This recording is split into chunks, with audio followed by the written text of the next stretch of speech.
Hello everyone, welcome to Daily Editorial Drill, and today's editorial we have chosen from Business Standard titled as Three Nationalizations. It has been authored by Mr. A.K. Bhattacharya and has been published on 9th of July.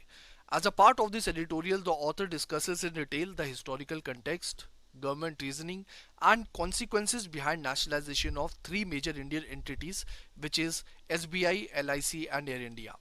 The author discusses in detail that basically if we talk about these nationalizations, there have been common factors and objectives, that is to extend essential services to the citizens. If we talk about example, for example SBI, which was formerly Imperial Bank of India, it was nationalized in 1955 to provide financial inclusion in the country.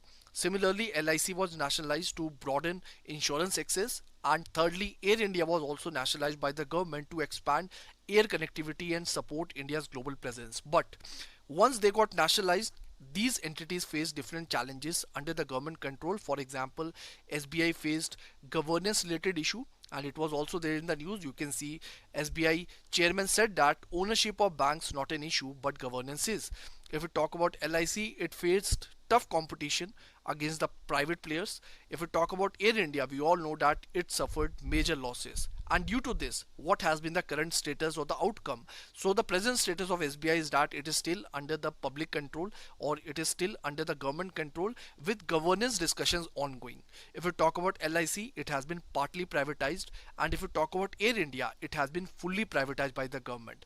At the end, the author gives a very clear message. Let me show it to you and let me zoom it for you. It gives a clear message that if an entity is to be retained under state control or the state ownership, the government must ensure it remains profitable and does not become a drain on the exchequer's resources and play a strategic role in the government's overall plan for economic development.